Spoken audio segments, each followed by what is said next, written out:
Welcome to the Influencer Marketing Blueprint, where we teach e-commerce brands the three-step formula that drives revenue, not just likes. I'm Cody Whittick. And I'm Taylor Lagasse, and we're here to guide you to influencer marketing success. Let's get started. What's up, everybody? It's just you, Taylor, so why did I say everybody? I liked it, though. Come on. Yeah. Made me feel like $1,000. Pretty sure I heard a guy talk crap on that one time, saying, let's get everybody to stop saying what's up, everybody, when they start every video. It was like an online course. That was a huge side tangent, I think it was more, let's get everybody to stop saying what's up, guys, when you first start a recording. Yeah. I think we should learn that from Jeff. We got to learn that from Jeff Probst on Survivor. That was his last mistake. Jeff, what a guy. Sleep. All right. What are we talking about today, man? Today we're talking about when should you start investing in influencer marketing? And then when you're ready, what does that look like? How should you start? So let's dive in. Should have started yesterday, man. Let's jump in. So when you say, when should we start investing in influencer marketing? Are we literally just going to say you should have started investing in influencer marketing yesterday, regardless of where you're at as a brand? Or how are we framing this question here? Is it, at what stage of your business? We're just starting out. We've made this amount of money at this point. Okay, got you. Yeah, I think it's just the common question that we've heard before, right? Is, hey, I'm at this point in my business. Should I start investing in influencer marketing? Or I'm a startup. Yeah. And, we've heard different brands come to the table with, I want to start investing in influencer marketing at every stage, right? I mean, obviously, brands that are in later stages, it's pretty clear that they could probably start, but hopefully they have. Yeah. But I guess let's give people a proper understanding of when. Yeah, I mean, I was just on a call with someone yesterday from Twitter, the guy's brand. He was asking that exact question, right? They hadn't even started running paid ads yet. And they're just like, hey, when should we start doing this? We just launched 2 weeks ago. Our store just got going. We're selling a decent amount of product. Where does this fit into the overall, grand scheme of things? And I mean, yeah, let's have a chat. But my 2 cents, and push back on it, C-Dub, if you don't agree. But I think we're aligned. Even prior to running paid social, your biggest thing that you need to take care of is that creative library. So whether that's to equip your paid media efforts, whether that's to get content on your website, fill up your email flows, everything's going to need creative. And as we've said many times on this podcast, but just to reiterate it again, just beat the dead horse, pardon all the animal lovers. Yeah, creative is king, and influencers are a great way to, get such creative, most cost effectively, top performing content, all the above. So right away, I mean, as soon as even prior to launch, having that website go live, I'd recommend getting in contact, building relationships with influencers, getting your product in their hands, so on and so forth. But yeah. Well, even let's take a step back to what do we mean by investing? It's probably for dummies. What does that mean? When you say it, I'm putting resources and energy and attention towards it. I'm not thinking like investing in the line of thought of I'm going to go pay Cody Whittick to post about my brand. But I'm allocating resources, time, energy, and labor towards this channel, right? And starting to build relationships with these people. But what do you mean by that? No, that's exactly what I think we wanted to delineate. We're great partners. We want to delineate it from go pay X, Y, and Z, influencer, from, okay, like this is going to be a channel for our business. And what does that actually look like? So, yeah. So when you have things, I would say when you have things set up for your business, I want to even back up is like you have a website, you have social channels set up, like you have an Instagram and you have a profile picture. And I Yeah. mean, these things sound very basic, like no duh, but we've had questions come from brands where, hey, we want to do influencer marketing. We want to actually work with you guys as an agency, and they don't have these certain things set up. So packaging, uh, I would even say it's funny you mentioned like a creative library so that you can run advertising with those assets. My thought process is like I would want to see some sort of advertising going on as well, just because it goes back to when you have things set up, it's going to lead to that great first impression to the influencer. So you don't want anything that's going to be negative towards that, right? Like when you outreach and your Instagram photo is, grayed out and you don't even have a profile picture, or you have no posts or no followers or anything like that. And it's not like you need thousands of followers, but It's good. just some sort of follower count that shows that you're a real company. So taking it back to like having a website and having packaging set up, and so when you actually do send them the product, there's just like very basic brand things that you should have in place. So for instance, like, I mean, most startups have done those steps, but I mean, just for our listeners is like, you shouldn't even be thinking about influence marketing if you don't have these basic 101 things done for your brand, right? And to kind of recap those, so like making sure, for example, your website, when someone goes to it, it doesn't say coming soon, or Exactly. your social, has a built out feed where there's pictures that represent your brand well, and when people come to it, they can get an understanding of who you are. Right. So those are like prerequisites, you're saying. Yeah.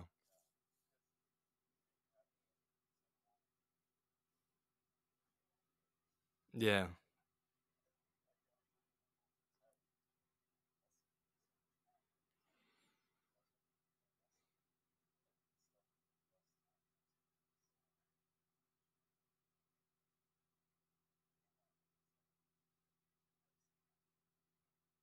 Right. Right. I felt like you almost made a case to buy followers, by the way. Is that what you're saying? I went there. If I'm a listener, I'm like, Well, I I did probably it, would have just so went. I think everybody should do True or false? Listener's discretion. But it. yeah, and what do you like? Let's say I'm just getting started, and I can't wait to like start investing in this channel. I have 0 followers. I have a built-out feed at this point. Like, should I go buy 1,500? Not like go buy 10,000, a million. Um, we would definitely roast those people, but is it worth to, buy 1,500, 2,000 maybe, just to show that somewhat legitimacy, even though it's First of not? all, where do you go buy these followers? I feel like this is still like black market. Hmm. Like, do they Yeah. have companies that are still doing this? Like, I This know there's. podcast does not promote the black market, to be clear. It's like, go find this guy on Craigslist to buy 1,500 followers. I'll take 1,500, please. Yeah, we don't have recommendations there, but I'm just curious to hear your thoughts on that. No, yeah, I mean, my answer would be no, don't buy followers. I just mean like just have some sort of like you could go follow 1,500 people and you're going to gain, Right. 300 followers back, or something. I don't think influencers are looking at that. It's just more so, are you communicating and showing credibility? And like influencers are going to understand that, especially if you're communicating to the influencer itself, like, hey, we just launched, or we're a Yeah, new that's good. brand, or things like that. Like, they're not expecting you to have thousands of followers and all this social credibility, especially when they themselves are the one that exists on the channel most. I love so, it. so yeah, Honesty and transparency. Come on, from start to finish. right. All the way into my confession of buying followers. I'm just gonna keep saying that joke. It's not a Uh, joke. yeah, We'll it's see. not. Hmm. Um, all But right. I also have another question. You would, when you said, because you said you would do advertising. alongside it. Would you be doing paid media prior to investing in this channel or simultaneously? Um, how do you think about that? I guess where my head goes is some sort of investment in advertising, paid social, paid search, or anything like that, where you have some sort of proven data. I know, like when you first launch, you have idea or even research into like who your customer would be, but Mm, some data around who your customer really is. Because we talked about that last time, right? Like building personas based on who yeah. your brand DNA is and things of that nature. And so, in a perfect world scenario, like if you ask me the point blank question, like, do you need to start ads first before you start influencer? I would say no, they can exist simultaneously, or you could do one before the other. But I just think very quickly, I mean, I'm sure you would agree. Like, if you're going to get all this creative, you'd want to start running ads right away with it too. Right, right, So, right. yeah, ideally, if I was going to pick an order, I would say you've done some sort of advertising first. Hmm. What do you think about that? I don't know. That's an interesting conversation. I mean, I probably would, right? I mean, the way we launched paid social, we're setting cost caps across the board. So if it spends money, we're making money. If it doesn't, it is what it is. Um, but yeah, the idea That's a obviously behind future seeding is episode, just, everybody. yeah, future episode. There you go. Teaser, teaser. Um, but the idea of just seeding right away prior to the launches is just you're fully equipped for that launch day, right? To be a massive success. Um, and in order to do that, I would want to have as much creative as possible. So Yeah, I would lean. We're getting into nitty gritty weeds, regardless. But yeah, um, yeah, I'd probably seed a variety of personas to see where to get like customer feedback too. Though it's a great way to get customer feedback. Who is your customer? Who should you getting more content from? I don't know. We can go back and forth on this, but yeah, they're made them simultaneously. yeah. All right, we've talked about like when to invest, so sort of timing for where you're at as business. But like, what about speaking of timing? Well, I guess going alongside timing as well is I would say, you mentioned resources. So is there any particular resources that you would have in place internally as a brand when you're going to invest in this channel? So like, and maybe compare it to other channels, right? Like if you're going to start ads, if you're going to start email, things of that nature. Yeah, the founder and CEO of the business should be spending at least 40 hours a week fully dedicated to this with no help, no platforms, no resources, I like it. all in. Yeah, Yep. push the chips.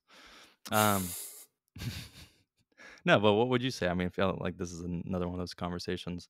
Um, Personally, probably would hire a VA to help with some certain things, um, or an internal employee if you have the funds to do so, and put them on it. But how are you thinking about this with hiring, staffing, resources, platforms? Yeah, curious. Well, this is another teaser, by the way, another future episode of how to actually go about hiring against this. But yeah, I just to keep it simple for today, like when you have someone, whether it's someone overseas contractor, at least in the beginning, you have a person dedicated to this. Yeah, yeah. Not the CEO. Dang it. Yeah, not fractionally. Yeah, it's just funny. Like we've talked about this outside of the podcast, but people just think that they just think of influence marketing way differently than if Hmm. I'm gonna start ads. Oh, like people clearly think like I need to hire a paid media buyer, Yeah, yeah. or just oh, if I'm gonna have someone for social media, I need to have a social media manager. But they think it's different with influencers. So the Right. skinny of it is have someone dedicated to it if you're going to start investing in it.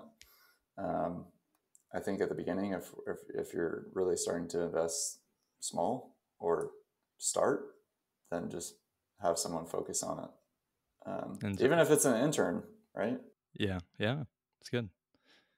I feel like to make this abundantly clear, what we are suggesting not to do the CEO not do this at night in the spare time?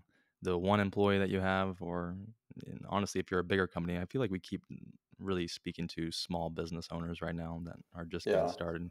Um, but whether you're M&M's or whether you're, a startup just launching 2 weeks ago, yeah, having someone doing this part time internally, like giving this to your person that spearheads organic social for your brand, do this part time. We are highly recommending against that. That is not what you need dedicated to this channel, and you're not going to get the ROI you're looking for. Right. You're going to get a fractional return if it's a Yeah. fractional investment. Reap what you And why does sow. and why does influencer marketing always get whacked first? Like, oh man, we gave Jill and Bobby, to do this 30 minutes a week, and it's just not working. So scrap that. Well, it's probably we're speaking to it directly, right? Like they're fractionally investing in it, so they don't get the ROI they're looking for or expecting. They fractionally invest, yet they expect a huge ROI for a small investment. Right. And so that's the quickest to go.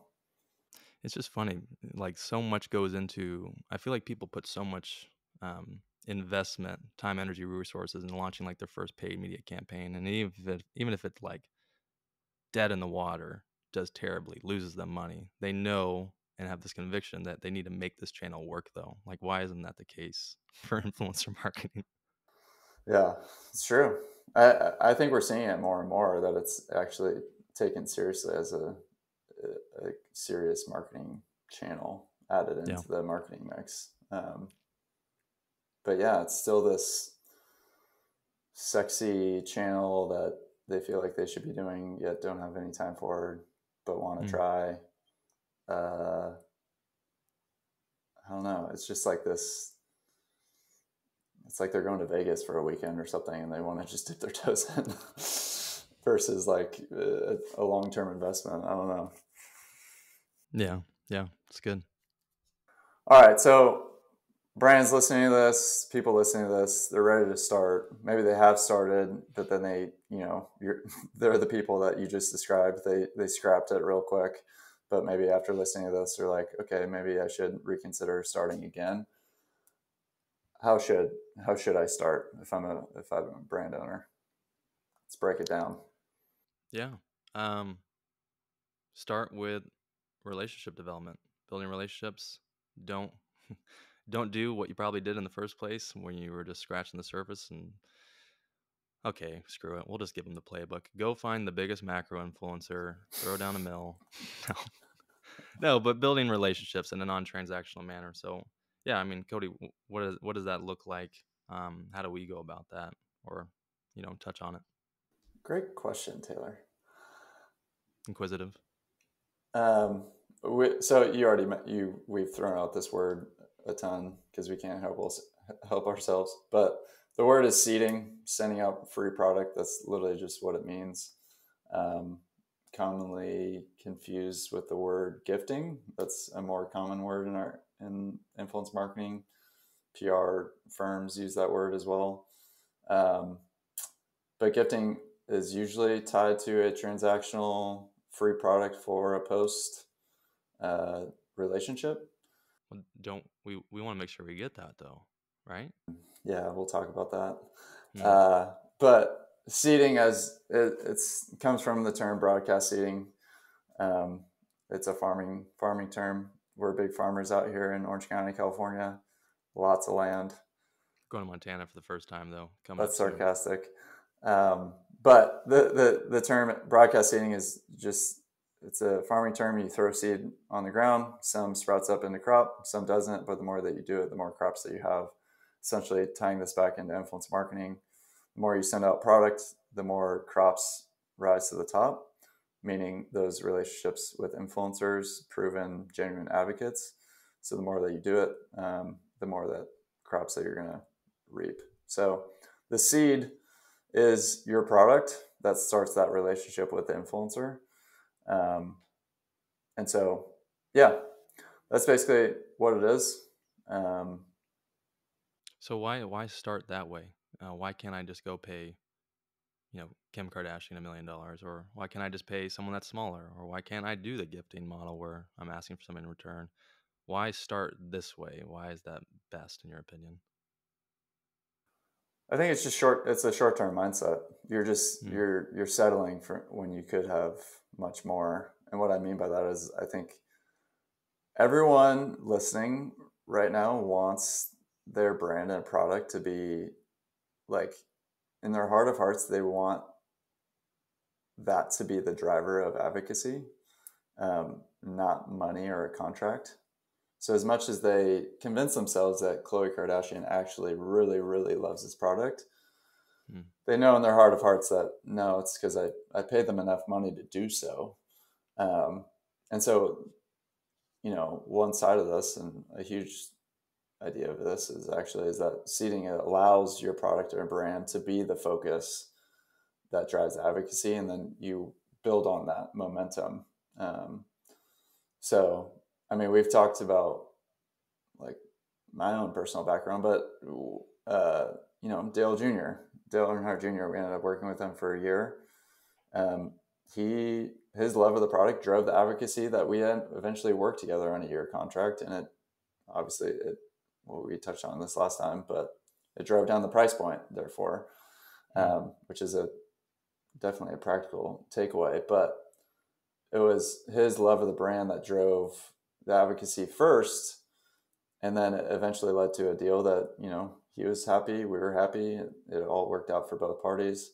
So it's not Yeah. that we can't end up paying influencers, or we can't end up working together on like more official capacity contracts or anything like that. It's just, we're going back to the premise of the episode, right, of our conversation, is like, how should we start?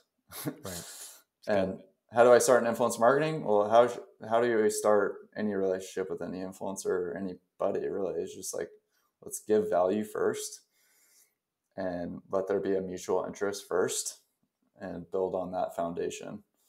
Um, so Because that, what it sounds like, by doing so, you're ultimately going to probably, and what a lot of people care about, save a lot of money.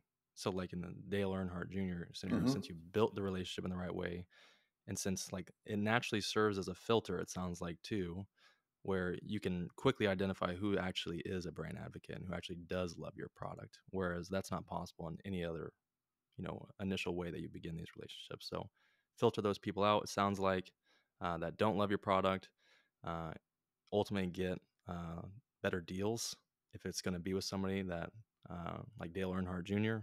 mm-hmm, What I think, what did you say? You slashed his price point literally like a couple hundred K, whatever it was, yeah, um, like a massive amount of money, just because you were able to understand that he genuinely loves you, your brand, your product, how you started the relationship. So, what are some right. other value adds, would you say, by starting this way in comparison to the other ways? Well, I mean, we're gonna get into this later on, like, how does this practically look like? But Mm, it's gonna lead to like the buzzword in our industry, right?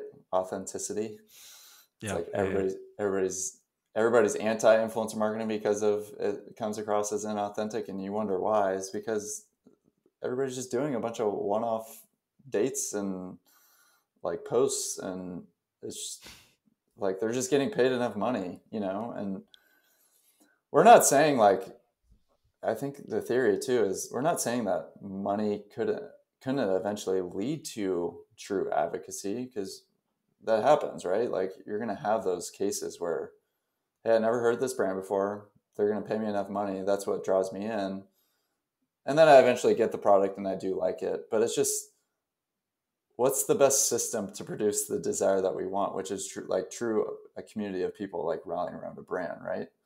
Yeah. um, and we would just say seeding is that best system to produce the outcomes that we It's the only desire. system. It's the only system, Yeah, right? Like, to genuinely find that authenticity. yeah. I got to tell you a quick story that paints this really well. I'm glad this came. So I never told you this. Madison, my fiance, is on Billo. I told her, like, go get on Billo and start creating UGC. Like, these people are just handing out free money to people that have no business doing this. Um, but truly, so she applied to this pickleball to get a paddle, to get this bag, Nice. a pickleball bag. And the intent behind it was like, oh, we can give this to my mom for Mother's Day. She plays 5 days a week. And so they sent her this bag. Madison never plays pickleball, never been to a court. Like, it's the last thing she wants to do. So like, authenticity is out the window here. And so she started creating content for them. She's really doing her best to hit these talking points that she doesn't even understand because she doesn't play the game. She's really doing her best to capture the scene. She's never been to a pickleball court, so she doesn't even like, right? She submits the videos. They get back to her. Hey, can you make sure you have like your pickleball paddle in it? And she responds back, I don't have a pickleball paddle. Like, and so this content is like the most inauthentic stuff. And this is a UGC platform, right? Yeah. And I don't even mean to roast them, but it's just the fact of the matter here. It's very similar to the pay for post model. This could have very easily happened if, you know, my fiance was an influencer. She gets talking points, scenes, things that she has no business even promoting. Right. It just leads to inauthenticity. Yeah, I felt like that could be a funny example to bring up. Oh she my had me gosh, dying the other day. That is amazing. Yeah, and people just, and you wonder why people are sketched out about, you know, the influencers that they themselves follow sometimes, because they're just like, you're clearly getting paid to promote this. I mean, it just, so, and that's, I mean, we're going to talk about like the actual content creation side of things, but it's clearly evident, and that's a perfect example. Right. Never played pickleball in her life, but is going to promote pickleball because, you know, she thinks she wants to get the free product, right? So even when it's free and it's just like there is no transaction, it's still very transactional. That leads to inauthentic relationships and things of that nature. Right. So the core reason for sure was not, oh man, I love this pickleball bag. And that's exactly, you need it to be that every time for your brand and your products. Right. Yeah. So listeners, everybody, we're going to get into exactly in the future episodes what this practically looks like. How do you actually go about? So if you're convinced of this theory, this makes sense, you know, human relationships 101, networking 101, however you want to think about it. How do you build relationships in your everyday life? If this seems like, yeah, that does make sense, and you're convinced of this, we're going to break down exactly, you know, in the next episodes is what this practically looks like for you and your brand. How do you actually go about executing a seeding campaign, reaching out to influencers, how to get their address, how do I even do that? Do I send them a DM? Do I email them? How do I send them product? How do I reach out and, you know, capture content, things of that nature. So we'll be talking about that in the weeks to come. Shout out to my fiance, Madison. She's actually a great video content creator. I need to say that though. I love you, baby. For any pickleball content you need. Yeah, definitely not authentic content when you send her a pickleball bag though. Just so everybody knows that though. As long as you know that, you're fine, right? You'll hear from us next episode.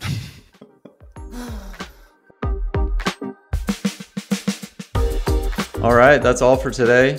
If you'd like some help developing your influencer marketing campaign, go ahead and DM us on Twitter. Links are in the description.